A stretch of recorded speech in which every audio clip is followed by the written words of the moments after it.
All right, Jen, thanks for coming today in our podcast. As I was telling you before, this is more like a creative community that I want to create for creatives in Toronto, and that could be from any discipline. You could be an artist, a musician, or a photographer. This is just to give a platform for the artists in Toronto. So if they need any information, or they want to engage with anyone, or they want to learn from other people, they can reach out to us. So Awesome. Thank you so much for joining us today. Yeah, I'm happy to be here. Thanks for having me. All right, so I know we got a lot to talk about. We were talking about it before this, but why don't we start with your background a little bit? When did you start playing music, and kind of like how did you get into the industry? I know a little bit, but let's talk with the audience who don't know you. Yeah, for sure. Well, I grew up in Edmonton, in Alberta, and they've got a really great kind of folk community music scene out there. The art scene actually in Edmonton is a really beautiful place. So I grew up just kind of going to jams here and there. My older sister was always the one who was kind of focused on music. And Were your parents musicians? No, but they both sing. They're both musical in some way, Okay. some capacity, but they're avid music lovers. So we were always surrounded and listening to a lot of different kind of styles of music. And I went off and did a bunch of different things involving the arts, and music was always kind of a through line throughout this time. But then I moved to Vancouver. How old were you on this one? When I moved to Van, I think 19. So did you take any music lessons or professional sort of like schooling on music, or just kind of on your own? Yeah, self-taught? a lot of it was self-taught, but I did go to an art school in high school, like all throughout junior high and high school. So Okay. there was like choir and stuff that I did there. I went to a performing arts college based out of Victoria called the Canadian College of Performing Arts, which is kind of like a performance college. So there's acting, singing, dancing. Nice. So I took some lessons through there. Those were actually like formal voice lessons that I took for a couple of years. But when I moved to Vancouver after graduation, my roommate had a guitar that she let me borrow. And that was kind of the first time that I ever like picked up a note-making instrument. Because I've been doing kind of backup and percussion for other artists for a long time, kind of throughout my life. But from there, I started writing my own stuff and moved to Toronto like 2 years later, maybe. I don't know how old I am. But yeah, I've been just kind of messing around and playing music since then.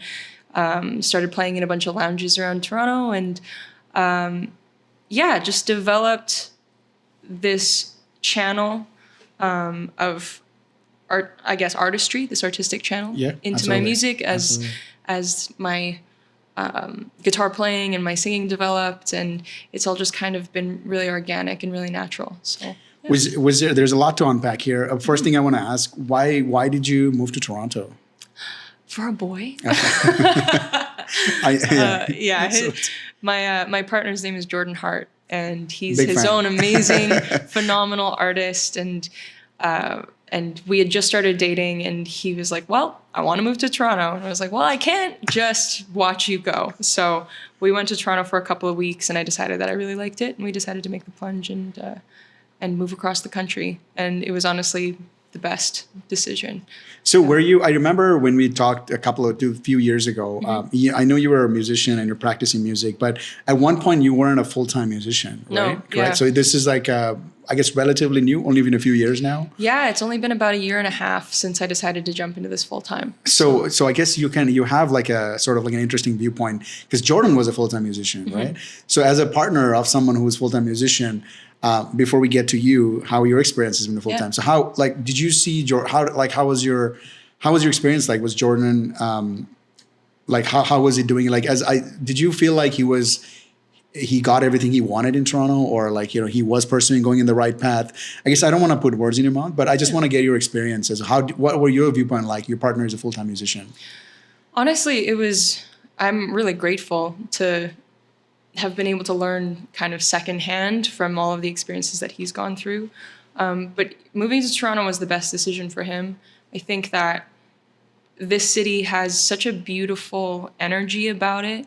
And everybody just kind of wants to be involved. And it's really easy to get people excited, and people are so passionate here. So watching him kind of go through and build his career kind of from the ground up in this city, it's just a beautiful place to be. And for myself, as somebody who was kind of wanting to do this eventually, take the plunge, I was really lucky to be able to watch his process.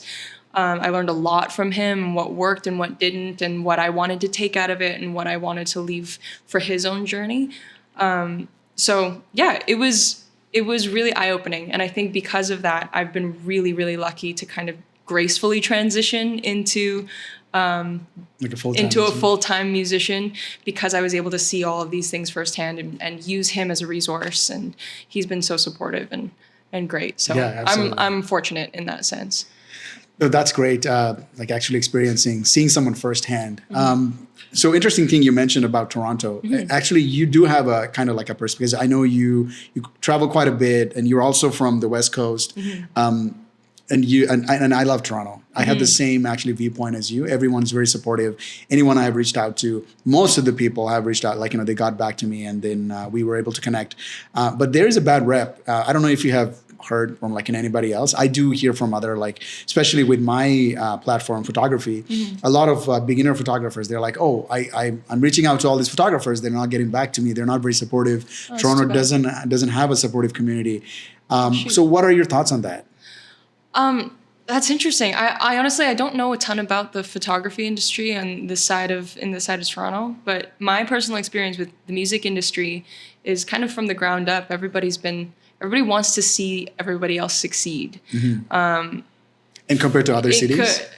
Yeah, I think Toronto, it's this really cool place where we all understand the hustle, I think, because that's just what the energy is that you have to show up willing to work.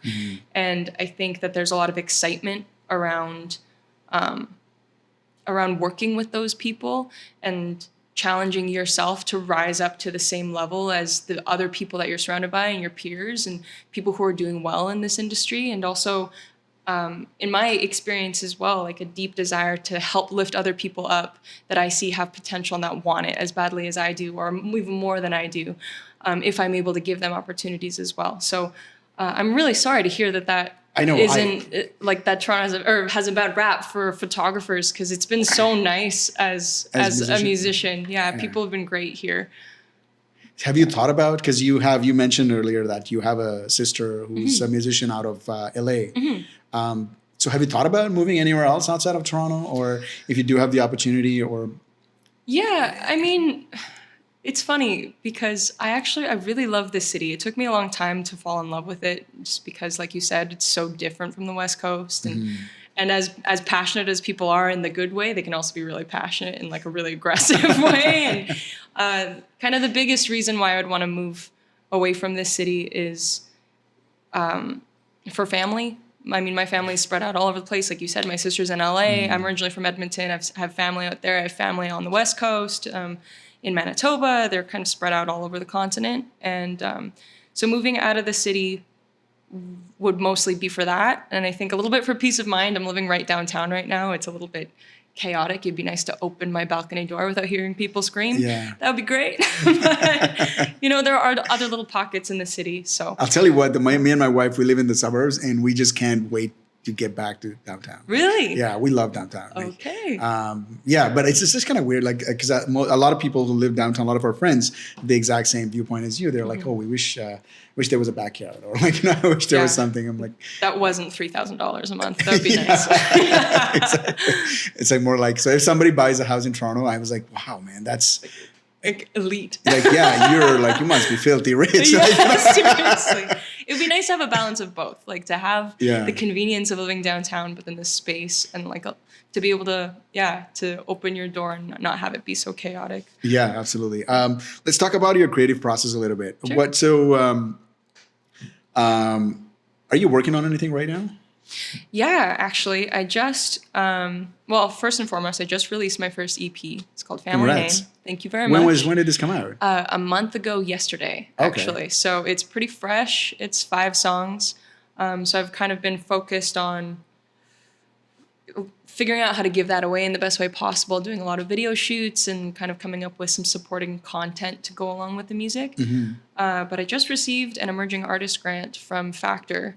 So congrats. Thank you very much. So I've got a little bit of money to work with now to put towards one of the most requested singles that I have as a part of my live show. So I'm going to get started working in the studio with that. It's just like a new album or a new EP? It's going to be a new single. Oh, a new single. Yeah, a new single for now, but hoping my other grants that I've applied for will come through so we can get some funding for it. Yeah. But this is a great start. So gonna kind of figure out a game plan for that, and hopefully that will be out before the end of the year. Yeah, this is great actually, because one of the target audience for this podcast, I guess they are basically up and coming musicians. Cool. So I don't know if you can talk about the grant or like other sources that have helped you in Toronto or in Canada in general. Yeah, so sure. other people can learn from it. Like, was the grant process complicated? Like, how did you find out? Is there a hub people can go? Is there a website where they can go? Can you talk about it a little bit? Yeah, I mean, I'm still kind of new to it, but we're living in the best country in the world for arts funding, I think. There's a bunch of different things from province to province that you can apply for to help you with funding. Factors across the country. The Canadian Council for the Arts is across the country. That one's a big one. That's the federal government one, right? Yeah. The Canadian Council for Arts? I believe so, yeah. Oh, okay. Yeah, so it's nice that there are these resources. I personally have been reaching out to my friends, my husband, Jordan, and then also my friend, Catherine, who's a dancer, who I think would be great for you to have on this podcast. Absolutely. She's awesome. I'll tell you more about her later. But they have all kind of had successful grant applications. So a lot of it is just researching. Toronto Arts Council has funding as well that you can apply for. Citywide as well. Yeah, I paid for my second year of college through the Alberta Foundation for the Arts, which is based in Alberta, obviously. Their funding is amazing. There's lots of stuff kind of throughout. It's just planning in advance, and it is a lot of paperwork. It does take the mindset of kind of switching a little bit from artist to business person in order to approach it in a way that will make it stand out. It has gotten very competitive in order to get funding, but again, I'm still new to this stuff, so I would just literally sit down and Google as much as you can. As that's kind of how I found a lot of the stuff. And so Google, obviously, whoever's listening, Google. But if you don't have a community or like friends who are artists, just Google and like in a Google Art Grant in Toronto. Yeah. I've heard a lot about that as well. I'm actually gonna look into it. But that's great. And so going back to your album or the single that's coming out, when are you expecting this to be out? Well, I have a deadline for my Factor grant. It has to be out by November. So it'll be out by November. Okay, so and hopefully before quite a bit then. of time. But yeah, we've got a little bit of time. Yeah. So these things always sneak up on me though. So hopefully I'll get it all sorted and you guys can have it soon. Is it, and you're going to release it on all different platforms, obviously? Yeah, exactly. How do you keep yourself motivated, Emily, when given like, all these things? Obviously, like, it's not always rainbows and butterflies. I'm sure you've heard a lot of no's. Yeah. Well, it's funny. I actually just got turned down for one of my grants that I applied for. So sorry to hear that. No, it's just the way that it goes. It's funny. I've actually been thinking about this a lot lately because I've been in a bit of a slump, to be totally honest, especially when it comes to motivation. And I don't know. It's one of those things where when I think about going back to a 9-to-5 or something a little bit more consistent, it's there's going to be bad days in that career as well. So I think it's one of those toss-ups between like backing up, looking at your career and being able to say like, cool, there are going to be bad days doing the thing that I love. There are also going to be bad days doing the things that I don't love. So making that decision on a daily basis and kind of counting your blessings, I think, is an easy way to be able to find gratitude and grace in this situation. I'm trying my best to try to create structure for myself. That helps me stay motivated. Like a routine sort of? Yeah. It is tricky when you're traveling all over the place. I've been in 3 different time zones in the last 3 weeks. So my body and mind is a little confused. And I think that has something to do with with my lack of motivation. But I don't know. I think there's a way always, I think, in any career to just kind of buckle down and just figure it out. But in a lot of ways, you have to try and find a way to be well, to find balance and recognize when you wake up every morning, some days you just need to take it a little bit easier. And some days you just need to kick yourself in the butt and just figure it out. So it is a challenge. I feel like because you and Jordan, you guys are both musicians. I think does that help a lot? I would assume it does, because sometimes, if you need a little bit of push from him, he will help you, and then if he needs a little bit of push from you, I'm guessing that's how it should. Because for me, it's like a positive thing to be living with another artist. Would you say I think there are pros and cons of this, for sure. I would like to hear the cons. Pros first. Like I said earlier, you have this immense resource of somebody who's experienced, he's at a different stage in his career, so I can pull from a lot of what he has experienced in the past, and it's really nice to have a live-in producer and artistic brain and somebody you can bounce things off of all the time. But that being said, it's also tricky when the other person is having a bad day, and it's also all of your own triggers with your own career, where you're like, I don't know how to help you and also stay well for myself, because that also feels really close to my heart and my own journey. But it is wonderful. Obviously the pros outweigh the cons, but it's not always easy sailing. So I always thought how it would be like, but that's interesting. We do have a lot of fun jamming, though. Yeah, we just jammed yesterday, and it was a great time. I can tell, like, whenever I see you guys playing, it just like looks like, regardless of what's going on. I mean, obviously you guys sound great. As you know, I'm a big fan of you guys. Thank you. But it just looks like you guys are just having fun, like regardless of how the audience is feeling. So that's a great chemistry to see between you guys. Thank you. So a couple of other things, what are some of the things you have done that were successful to you specifically, especially in the beginning? I guess technically you mentioned 1.5 years, but even like you have been in the community for a while now. What are some of the things you have done that kind of helped you, that other people kind of look and see, okay, maybe I can see some of the, I guess what I'm trying to say is, like, do you have any specific, I guess, attributes that you think the artist should follow? Like, they make them successful, or make them, like, state driven? Yeah, okay. That's an interesting question. I think that I have been exploring, I guess, who I am as an artist, and that has developed a lot ever since I started taking this much more seriously and did this full time. And one of the things that I am most proud of, that I would recommend to other people, is a drive for authenticity. I think it's really easy nowadays, especially with like some of the music that's topping the charts right now, where you're like, this is okay. It's like a 2-note song. Or it's just, this is a formula. You're following a formula, which, like, obviously it does well enough that people are listening to it everywhere, and there's success in that, and there's it lands with a lot of people. The things that I personally resonate the most with are things that are extremely honest. Sorry, go ahead, Emily. I was just going to say, it's as a photographer, I try to do that, but I find it extremely hard, because it's like, obviously you don't know if it's gonna work, first of all, monetarily, or a business, or like, secondly, you don't really know what the feedback would be like. But it takes, I think I know it might sound cliche, but you have to be very brave to actually be that authentic, or be that vulnerable. Would you agree? That's the hardest part about it for me, for sure, is knowing that some of the art that I strive for, most of my art, to be as raw and as real as possible, because my intention as an artist is to be able to create a space where people can understand that they're allowed to feel all of the things that they feel, and this huge wide range of human emotion, that they're allowed to feel that way, and that other people also feel that way. And it might bring us a little bit closer together, but it does take somebody being willing to put themselves out there and take their whole heart and be like, here, will you purchase this? Which is really, it's terrifying. It's honestly, it's a lot. But I think that it has helped a lot of people be more honest and be themselves and be more vulnerable. And I think that is what is bringing the world a little bit closer together. When I can look at you and recognize that you are a human and you are a person, you have this whole life behind you, and you're not just some random picture I've seen on the internet that I can, bash with whatever words that I want to say. So, I think people feel the authenticity, and it resonates at a different frequency.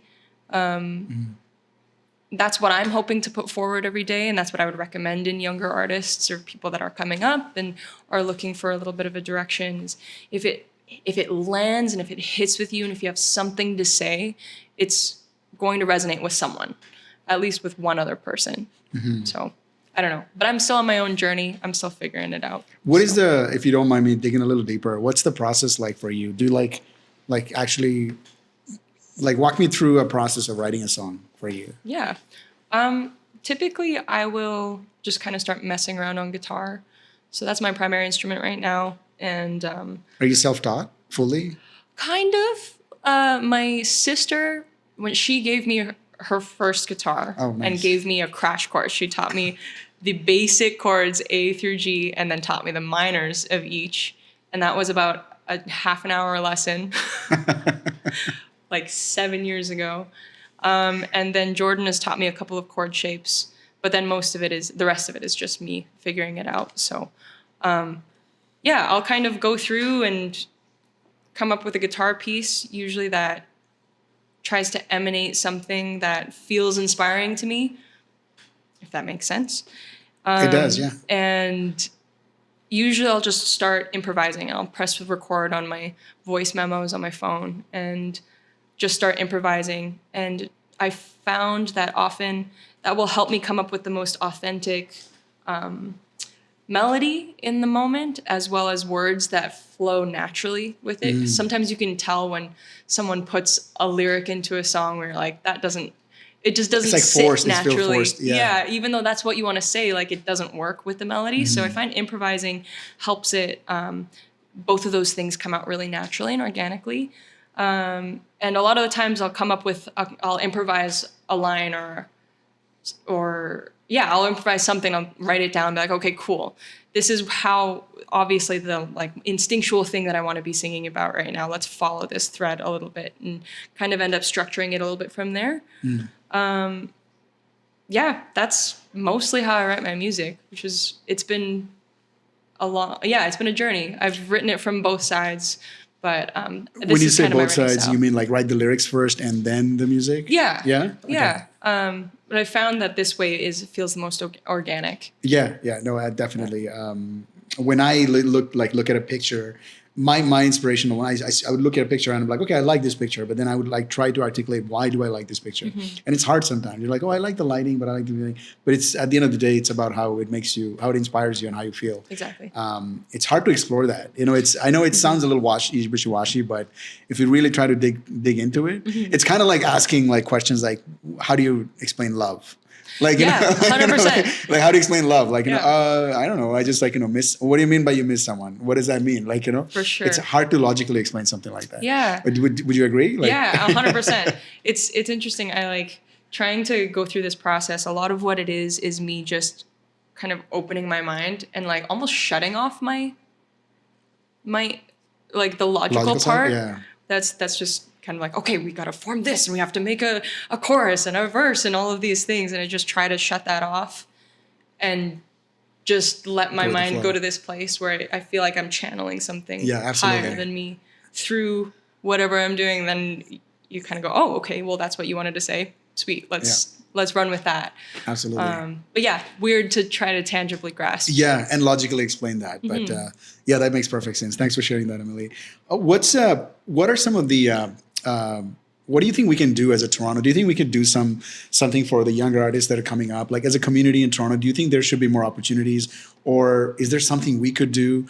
I mean, I started this podcast, so it's more like information is available for other people. Yeah, for sure. But do you think there are other things we could do that could have helped you or Jordan before? So yeah, let's talk about that, and then I want to talk about challenges after. Sure. Yeah. I mean, from my own experience, there have been a lot of really cool opportunities in the music industry for people that are coming up. Again, it just comes down to how badly you want it. I think from what I've experienced, there are a lot of resources, but it's just you have to find them. You have to figure it out. And I was really fortunate to do something called the Honey Jam, it's this non-for-profit that is based out of Toronto.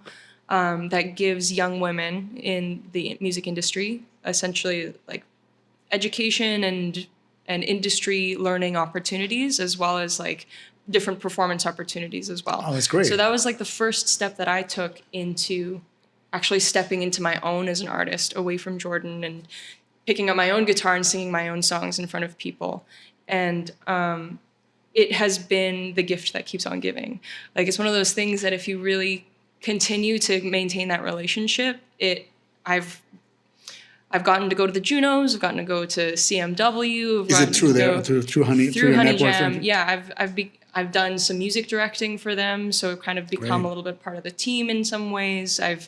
I went to Nashville a couple of years ago as a part of like our writers and like education and opportunity to be a part of Honey Jam. So there are these like great things for up and coming artists, as well as, like I said, there is funding for a lot of emerging artists. All of this just comes down to like really doing a lot of research. And so maybe if there was some kind of hub, like you were mentioning, like this podcast, where there was a resource where somebody put together, like essentially did that research for everybody else. Yeah. It would be a lot for the different kinds of art and artists that are roaming the Canadian. Yeah, which is what I'm planning to do because, as you said, there are a lot of great opportunities. And I think Toronto is a great city. It's just people don't know where to go. Yeah.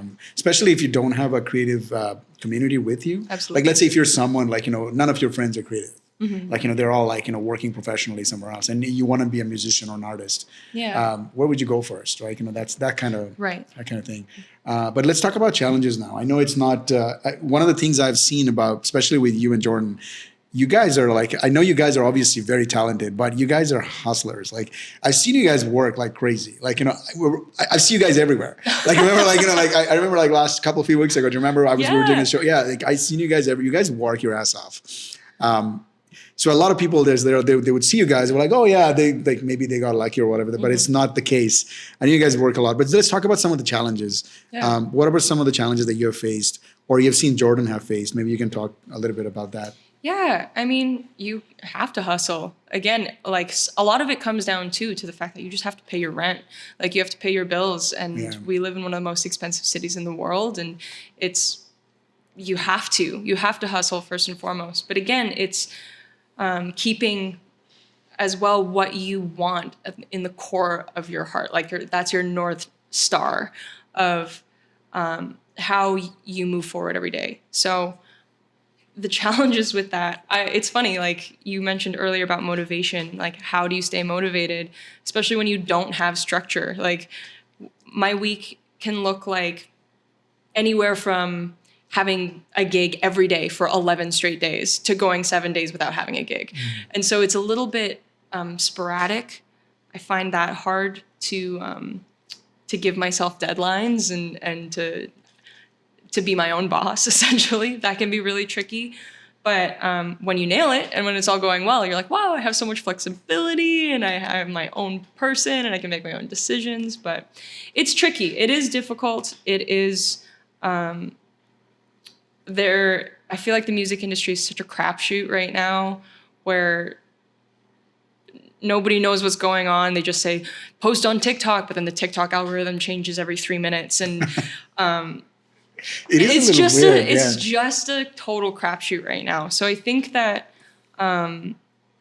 trying to hustle as hard as you can, in the fact that this industry is just kind of a bit of a mess, like where anything can go viral for whatever reason, but then the next day, like that person's video who went viral, none of the rest of their material will go viral. It just doesn't really make sense. It just feels really inconsistent. So it's difficult to continue to find motivation when there isn't like a set career path, if you know what I mean. Yeah, absolutely. Since we're all still trying to figure it out because the industry is changing so rapidly.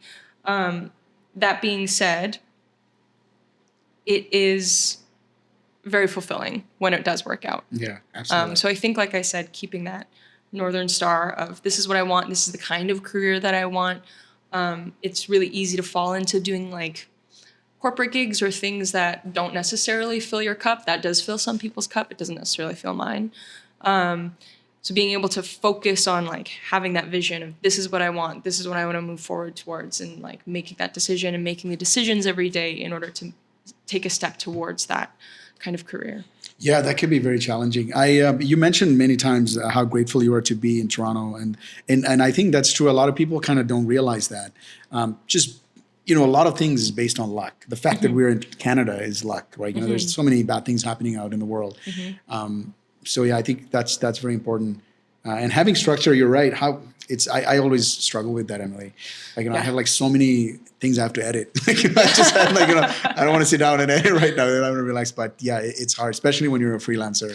Yeah, nobody is cracking the whip behind you. No, it's just you, and then you Yeah. have to pay for your own consequences if you Absolutely. don't make those decisions. So I try to write it down, have it in my living room. So when I walk in, I'm like, oh, kind of reminder that I have to do it. lists help a lot. Yeah, it A does, lot. right? Yeah, it's so much. Yeah, absolutely. All right. So if the other, we're getting towards the last part of our interview, Emily, Sure. what advice would you have for someone who's kind of starting out in Toronto, or I guess in Canada, because I know you're also from the West Coast. Yeah. But is there anything that I guess, Emily 10 years ago, what would you have done differently if you? Ooh, I am a strong believer that everything happens for a reason. So I wouldn't necessarily change anything from the path that I've taken, because I'm in so many ways I'm happier than I've ever been and more fulfilled than I've ever been in my life, which I'm grateful to say. One of the things that changed my life the most drastically in the last year and a half is just having the audacity to put myself out there. So I think that past Emily would sit in the audience and look up at somebody who was doing well, be like, man, I could be doing that. Why am I not doing that? Why am I not up there? And it's because I didn't ask for it. I didn't put myself out there. I didn't throw my name in the pot. And so that idea of taking a risk on yourself, the worst thing that can happen is that somebody says no. And sometimes you're not ready to hear that, right? And there is a lot of rejection in any career, especially in the arts. And but the amount of people that have said yes just because I put myself out there, or just because I threw my name in the pot, or I submitted to something then forgot about it, or said I deserve to be here. The opportunities that have come from that, and the amount of respect that I've gained, not only from others, but from me, for myself, is huge. Yeah. It's a big game changer. So I would recommend to people to just put yourself out there. And I know that is a lot easier said than done. It is terrifying, like what I mentioned earlier. You're putting your heart out on your sleeve and asking people to judge it. But nothing good will come of something if you haven't even tried. You know what I mean? So I think just being ballsy, putting yourself out there, and having the audacity to say, I deserve to be here. That's going to be the tagline for this podcast, being ballsy. I think I already know the answer to this last question, but if you didn't have any, actors, no, I don't know the answer to this question, but if you didn't have any money problem, Emily, let's say you're multi-millionaire, hundreds of millions of dollars in your account, what would you have done anything differently than you're doing today? Yeah, I think so. For sure. Right, so let's yeah, it's funny. Like what I mentioned earlier, those gigs that kind of keep you afloat. Those gigs that absolutely. I would rather be doing playing music in the back corner of a room than doing a job that I don't like. But still that I think intertwining playing music and doing what you love with kind of a job and doing it because you have to, I think has definitely tainted sometimes the experiences and the opportunities that I get that aren't just a job, that are an actual opportunity. But I feel, the weight of having done a 4-hour gig where, nobody was paying attention. So I would love to just keep doing what I'm doing, but not have to take the gigs that I don't want to take, so that all of that artistic energy can be put into performances that I'm really passionate about. So that would be nice. And also I would probably own a house with more than one bedroom. That would be pretty lovely. I would have a backyard. Oh, perfect. Look at us. We would have backyards. That's not really what you're asking for. It's not really something crozy. You just want to play music and have a backyard. You'd think. Yeah, it's not really it's not I want a mansion in Rosedale or something. Yeah, I don't need a pool. A hot tub would be pretty nice, but right next to Drake. Yeah, no kidding. But yeah, we just come to the end of our conversation. But thanks so much, Emily, for sharing your story with us. Yeah, we'll definitely put this down. This was like, see the resources that you have mentioned, like some of them including the grant that you applied for, and the Honey and the other organization that you talked about. So yeah, we're gonna put them down. Is that okay if we put this down in the YouTube list, just so like people can take a look at it? 100%. Just as you said, we're trying to create a hub. So yeah, for sure. This is great. Thanks so much, Emily. Oh, thanks for having me, Sean. All right. Yeah, appreciate it. Thank you. Clap. Nice. Thank you, Emily. That was awesome.